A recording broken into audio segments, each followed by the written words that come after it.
Watto, and pay attention, it's Major Gav here from PetrolBlog.com. This is our road test of the new Skoda Fabia vRS.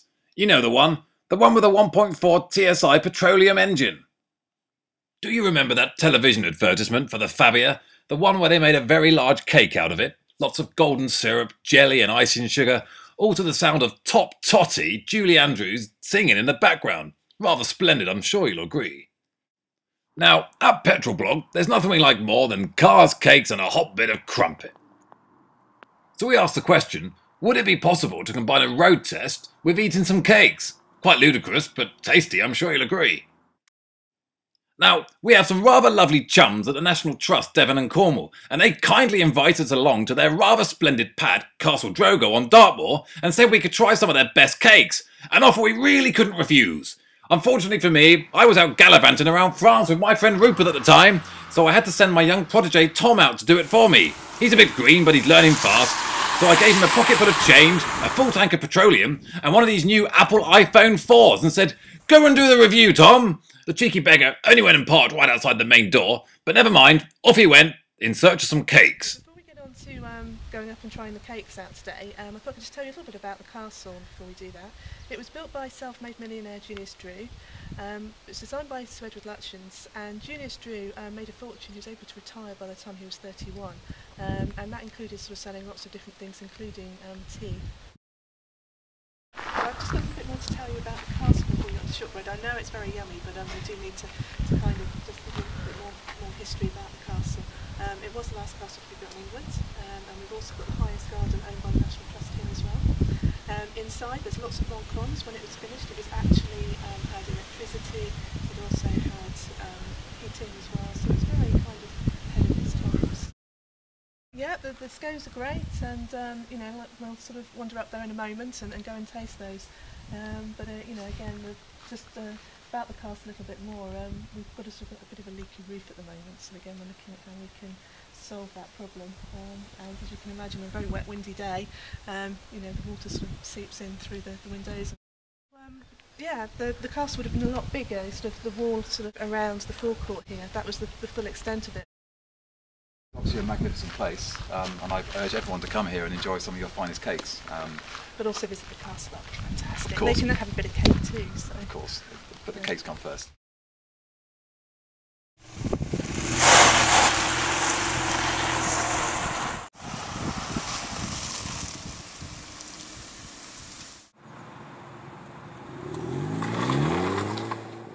So, what did Tom think of the Fabia vRS out on the road? Well, the first thing he said was the 1.4 TSI engine is rather fruity, combining a turbocharger and a supercharger. Splendid stuff. The supercharger gives you an instant kick when you're pulling away, whereas a turbocharger kicks in around 2,500 revs. It's very impressive technology. There's 180 stallions underneath the bonnet, making it a really feisty mover, and it will accelerate from 0 to 60 in a little over 7 seconds. Splendid. The little Fabia is really rather frugal too, giving 45 miles per gallon combined. Tom did say that the icing on the cake is a 7-speed DSG gearbox, combining a manual and an automatic box. He had most fun frolicking around with a paddle shift.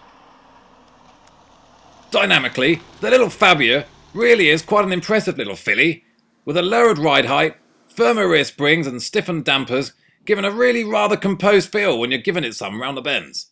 But with that, it was time for Tom to go and find some cakes. I see you've laid out some wonderful cakes for us. Yep, we've got a selection of cakes here.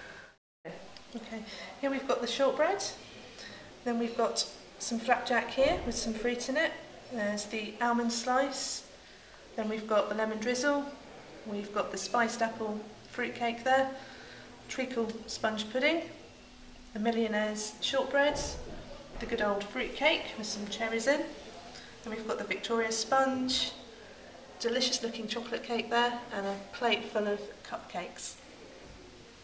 Okay, well thank you Catherine for introducing your wonderful array of cakes. I guess the next step would be to eat them.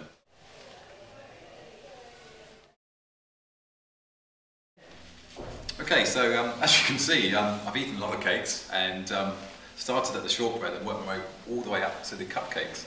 And I have to say I'm feeling decidedly full now. But the question is, which cake would the Fabia vRS be? Okay, well clearly the Fabia vRS isn't a shortbread. It's they're far too dull. The Fabia vRS is far too exciting. At the other end of the scale is the cupcake. It's not one of those either, to be fair. They're far too flamboyant, far too over the top, and a little bit sickly, if I'm being honest. So, working our way back down the pile, I have to say, against all the odds, the Fabia vRS is actually a fruitcake. It's as batty as a fruitcake. It's totally nuts, and I can't wait to drive home in it again today. Whether we eat any more cakes again, that remains to be seen. Well, thank you, Tom, for stepping up to the plate and eating a few cakes for us. Really enjoyed the review, old chap. Great verdict, too. Fruitcake is my favourite. I like nothing more than a slice with my morning Earl Grey. So all in all, PetrolBlog is really rather impressed with the Fabia vRS. Okay, so the interior quality isn't quite up to German standards, and dynamically it's not as sharp as Nicole's Clio. But never mind all that. It really is excellent value for money, and the 1.4 TSI engine really is a peach. But that's enough waffle from me. I must dash. Jemima's just arrived for our game of croquet, and I've just seen two pheasants wander across the lawn. Toodle pip!